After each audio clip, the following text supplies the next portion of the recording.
Good day. This is Chuck Cameron with My Life. We're with OCTV, and today we have a very special guest. It's my pleasure to be sitting in the home of Shirley Acheson.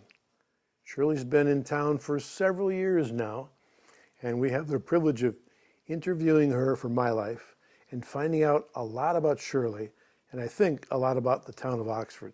So Shirley, thank you so much for taking time to talk with us today. You're welcome. Yeah. It's my pleasure. Good. Well, thanks for letting me in your home, too. Thank you.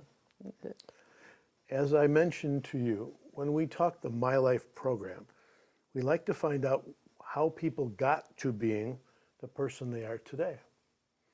Could you start us back when you were a girl, when you grew up?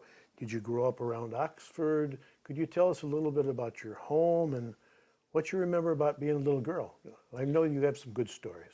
Well, I was born on Davison Lake Road in Oxford Township, and I've lived here all my life. And I went to school in Oakwood, and then when my father passed away, we moved to Oxford. Okay. And so then I went to Oxford School from the first grade on, Okay. and graduated from there. And I've been in Oxford forever. Close to forever. Yep. So, did you have any brothers and sisters when you were growing up? I had twin brothers that were 3 years, a little over 2 years under me. Mm-hmm. And then I had two older sisters. I was in the middle child. Got it, middle child. Now if I remember right, you mentioned that you grew up, but then you spent a little time with your grandparents. Is that correct? Yes. After my father passed away in 1935, we moved to town, and my mother had 5 children to take care of. And Grandpa and Grandma lived on the south end of town, and we lived on the north end of town.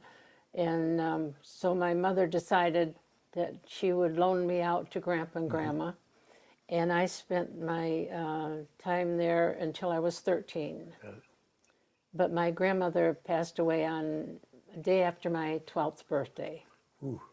So you got to live a kind of a special life at Grandma and Grandpa's. oh, right? yes, I was spoiled rotten. Were you now? I see. Yes. In what way? Well, I always had new clothes, and my brothers and sisters had used clothing. And we had a woman that came to the house and brought clothes to us. We weren't very well off then. We lost the farm, and so my mother lost the farm. And so I was a privileged child. Got it. So you were little and you spent some time growing up on the farm, and then you slid down to town here. Yes. And got to live with Grandma and Grandpa for a while. Right. Grandma and Grandpa for a while. Did you enjoy that time? Oh, yes. I had some real good neighbors, the kids in the neighborhood. And Grandpa and Grandma had a old chicken house behind their house. And, of course, the train ran behind their house also. But I got used to that. But we used to play in the chicken house. Oh, sure. And used it as a playhouse. I'll bet. Well, kids will do that, won't they? Oh, yes. We had lots of fun. I don't remember seeing many chicken houses in downtown Oxford today, nor very many trains. Things have changed a bit. I believe the house is still there. Is it really? I think so. Is it really? Very cool.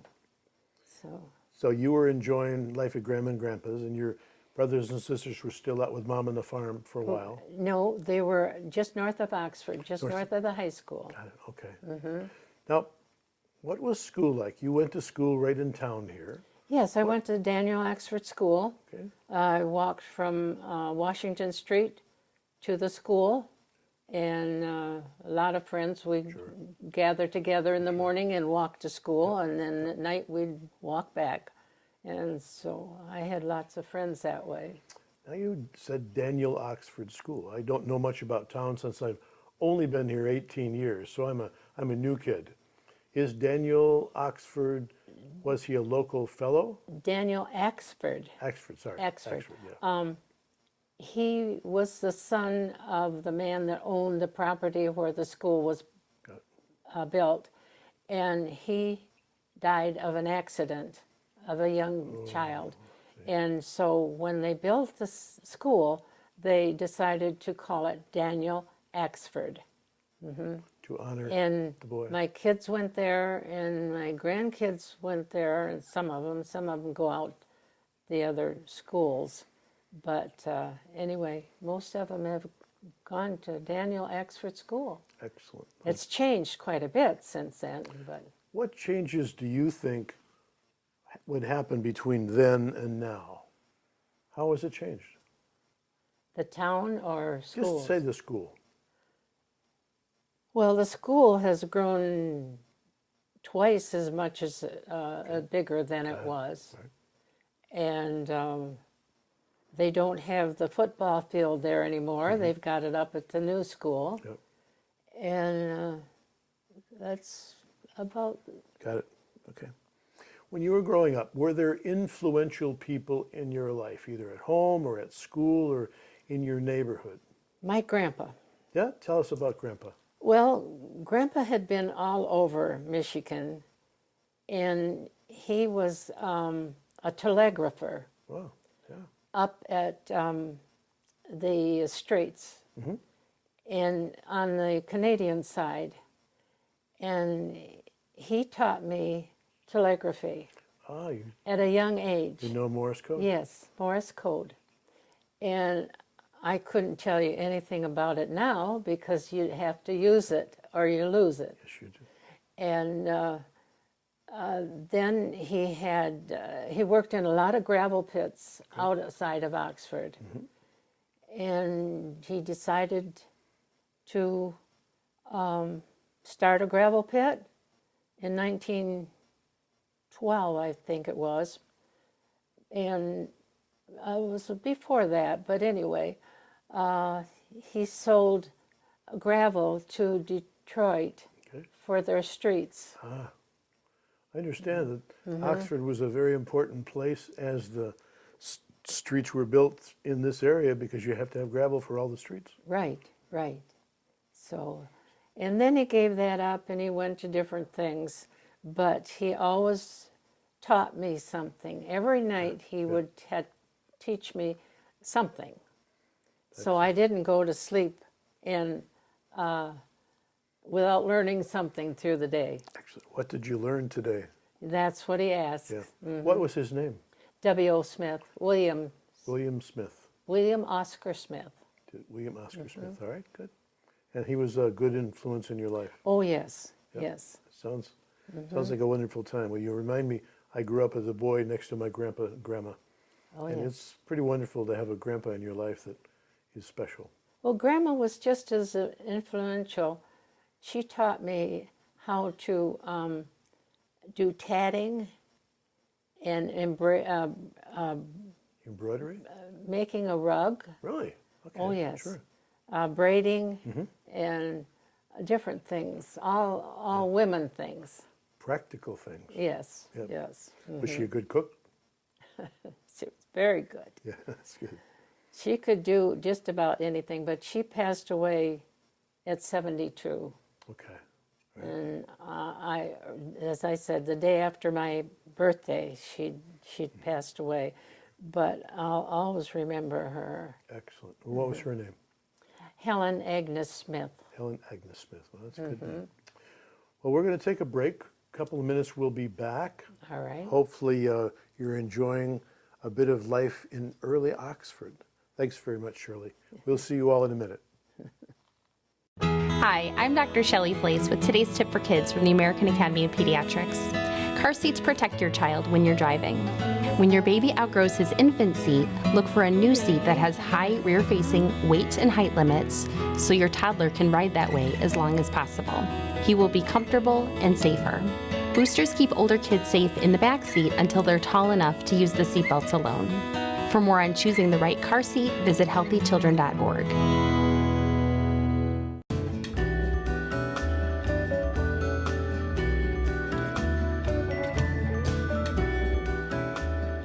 Hi, this is Chuck Cameron with the My Life program. back with Shirley Acheson. Shirley, thanks again for letting us come to your home. Your stories are wonderful. Well, thank you. You showed us a couple of things in old newspapers that I really liked, and I wondered if you could tell us a little bit about them. This is, as you were saying, about Grandpa. This is Yes. how he started mining in 1912. Could you tell us a little bit about that?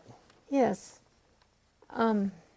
He was in a lot of different things, and he did some mining up north of here. And he found that Oxford had a lot of gravel. Okay. And he had lived here on Burdick Street. And so he decided that he was going to start a gravel pit. And my uncle was the treasurer and the secretary of the office. Okay. And Excellent. he started it right there where Myers is today. And then there's the hillside and then the apartments up above. Right. So, And that was all part of the gravel pit at the time? yes, Remarkable. he owned from 24 to North Oxford Road. That's a good piece of land. Yes, it is. Grandpa had accumulated some wealth over the time to buy that Yes. much land. Grandpa was a very wealthy man until the The Depression? Depression came. Yeah. It's a hard story. And he was in the Oxford Bank. He was the secretary in the Oxford Savings Bank. Excellent. You showed me this. This is actually a picture of the gravel pit. Is that right? Yes, Yep. that's wh- when they were going full. Yep. So it's hard for those of us who live here now to think, like me, that where Meyer is today Right, was, first of all, very flat, and secondly, it was a gravel pit. right. Oh, that's great. Good stories. Well, we'll have these on our in our video. Okay.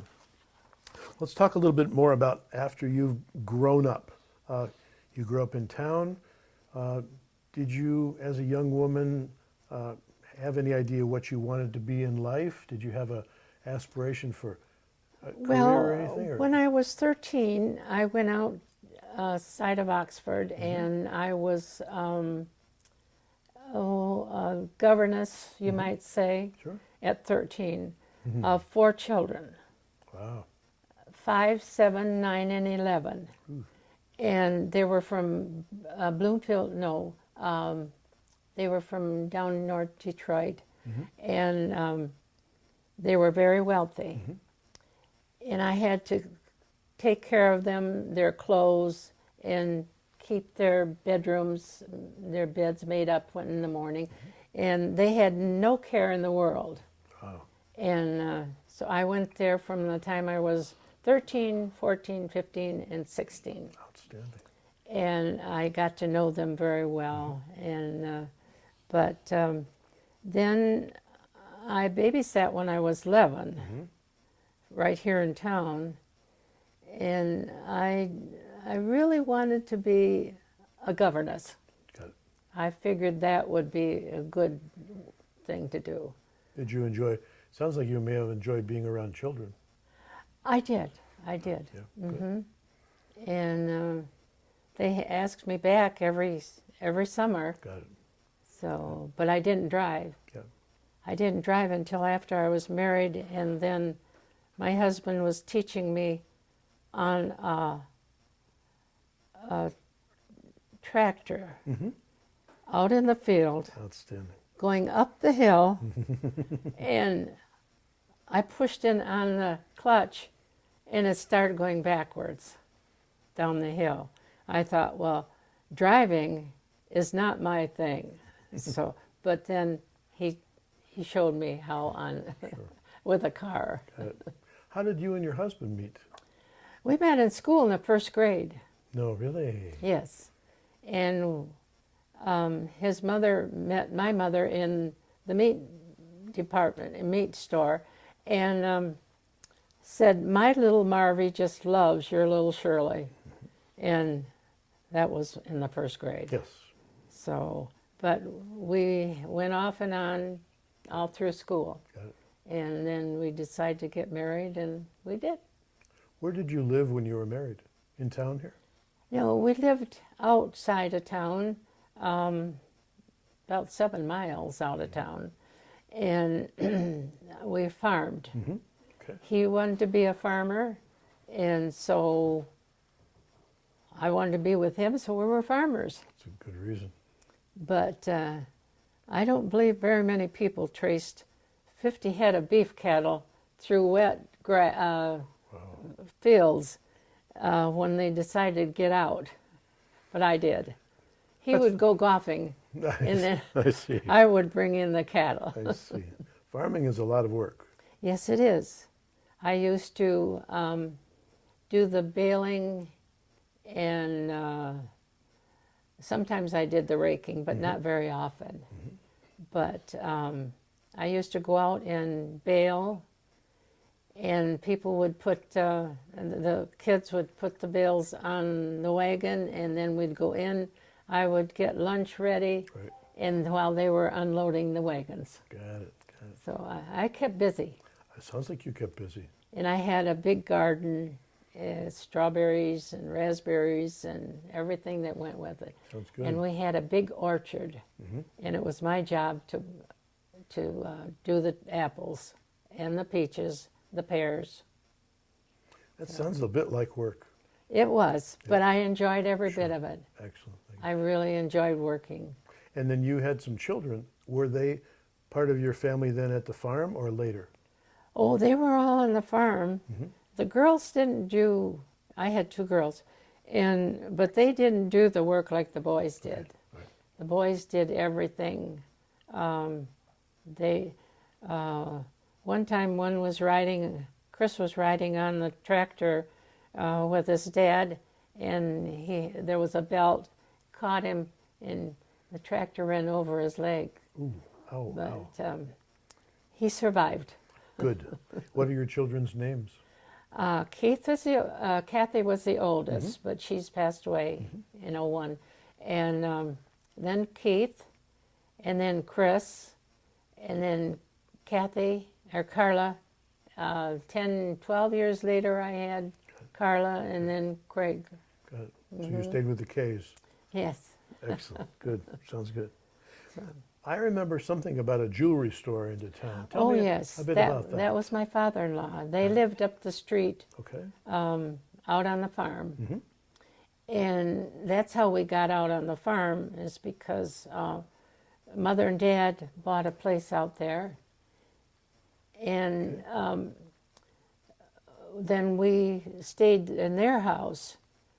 They had a double duplex, and we stayed there until we purchased the farm down below, just across the street Got it. from them, and lived there for 39 years.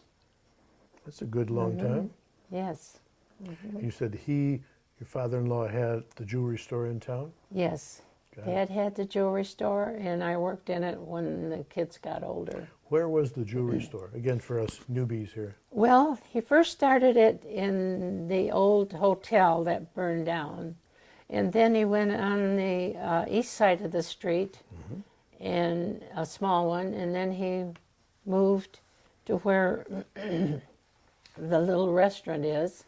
And then he moved down further to where Acheson store is on Burdick Street. Just all right in town? Yes, all of it, all along this, Excellent. just right along. Interesting. How long ago did that jewelry store not be into business anymore? My niece took it over in, I don't know when been quite a few years Okay, now. Got it. All right. There's a lot of history that those of us who are new to Oxford don't even know. You certainly have seen it. Yeah. All right. They were here he came from Canada Okay. in 1922, went to Flint, and then I think in 24 he came to Oxford. Okay. All right. Well, we're going to pick it up. We'll take another little break, and we'll pick it up right back in a little bit. Thank you, Shirley.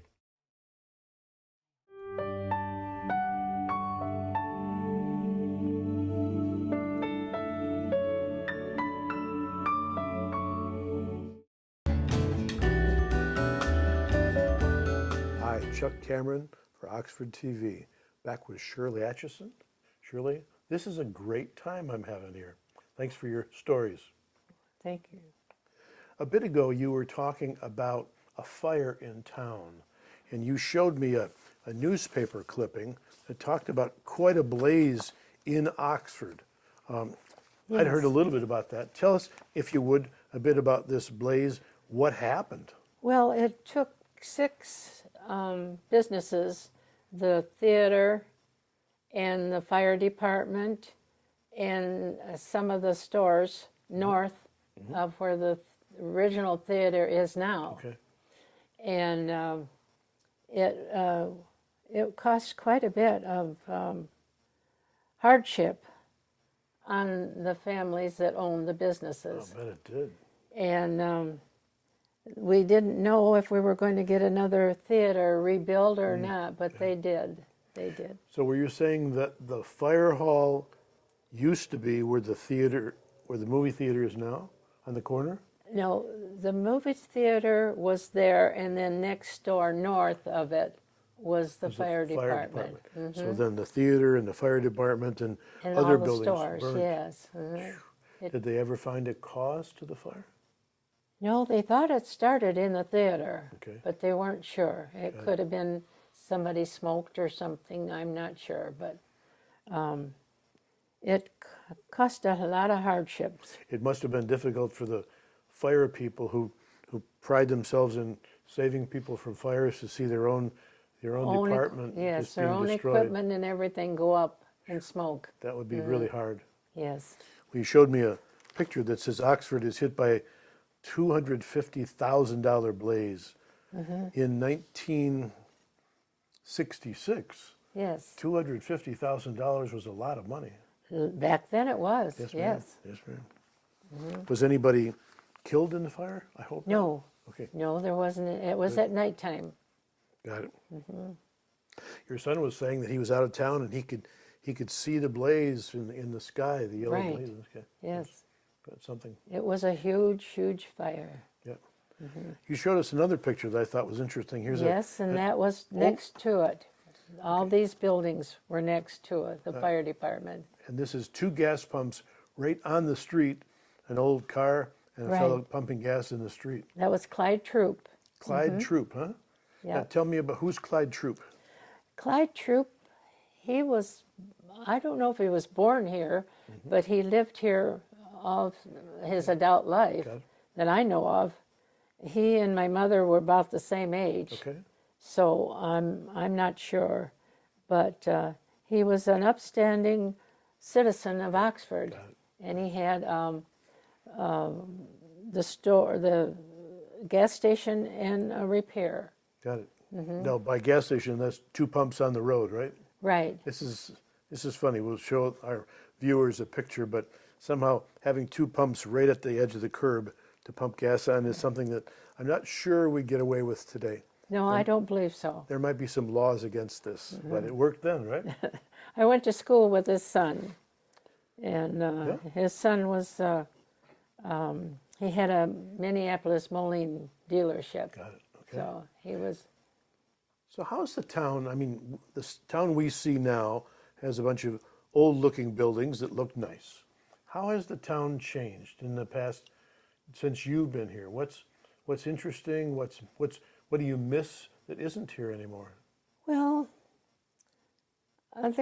they tore down a beautiful home right on Burdick Street, on Burdick Street they tore one down, and on 24 on Washington Street they tore one down, and they built little shops, Got it. and they're there today. Got it. And it's all right because it's what people needed Right. instead of a house. But you missed the big, beautiful old house. Yes, yes. And where Oxford Savings Bank is, there was another big, beautiful house. Interesting. So modernization happens, but there's a bit of a price sometimes. Yes, it is. The same as the Methodist Church. Okay. We decided to, it needed a lot of repair, and the one that lost the steeple Tell us about the losing of the steeple. I understand there's a big wind that came through town. What happened Yes, here? yes. 1935, the wind came through. You can call it a tornado now, Okay. but they caused something else back then. Maybe a straight line wind. We hear about that today. Without the rain. Without the rain, okay. Without the rain. And it took the steeple down of the Methodist Church. Ooh. And I was down there at Grandpa's shop. He had an insurance and real estate shop, and I was with them and waited until the storm passed, went out, and it was something to behold. A lot of things ruined and damaged, perhaps? No, there was a lot of water, of course, but it ruined the church and then some of the buildings beyond the church a little bit. But it came down and then went out. Big storm. Right, Yep, right. yep. So, Now, we are sitting here in your family's cemetery. yes. Tell me a story about how that came to be. Well, Grandpa lost his daughter, Marion, at 9 years old. Okay. And he buried her in the Oxford Township, which is right across here. So that would be the cemetery that's just to the west of us now. Yes. Okay. Yes. Our fence rows are together. Okay. And he didn't like it for some reason. I never found out why. Okay. But he decided to take this farm, move the house down the street, and put it into a cemetery. In 1928, he decided that. In 27 and 28, the Oxford leader had interviewed him and found out that he was putting a cemetery in. Got it. And then he put the wall up and everything. And it was interesting because not only did he move his daughter, but a lot of people older moved over. Really? So there may have been some reasons why people didn't want their families to be married over here, so they were buried over here. They were buried and they exhumed them. Exhumed, yeah. Okay. Now, there used to be a railroad track right by here, didn't there? Yes, the Pollyanna Trail that goes all the way up Sure. was a railroad track. Right? And I used to come and play here when I was little Sure. and didn't realize that I was going to own it. Yep. All right. So you've got a cemetery here. Is this a lot of work to take care of? I mean, it's Yes. a big place. It's 10 acres, Okay. but it's a lot of work, and Chris does all the work now. I used to. I started out when I took it over in 77. Right. I used to have the lawnmower put in the pickup, and then I would drive the pickup into town at the golf course, go golfing, have lunch, and then come take the lawnmower off and mow. There you go. And then I used to trim. And I used to do that all by myself. So you played before you worked. Yes, I did. I love golfing. I golfed for years. Excellent, excellent, excellent. Okay, well, that's good. All right, so you did all the work keeping this place nice and clean.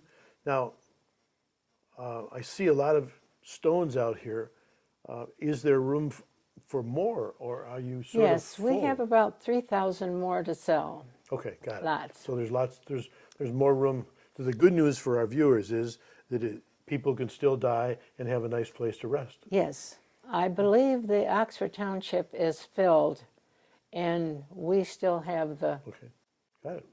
All right. acreage. Well, I think we'll take a little break here, and we'll get back to you in just a few minutes. Thank you, Shirley. You're welcome.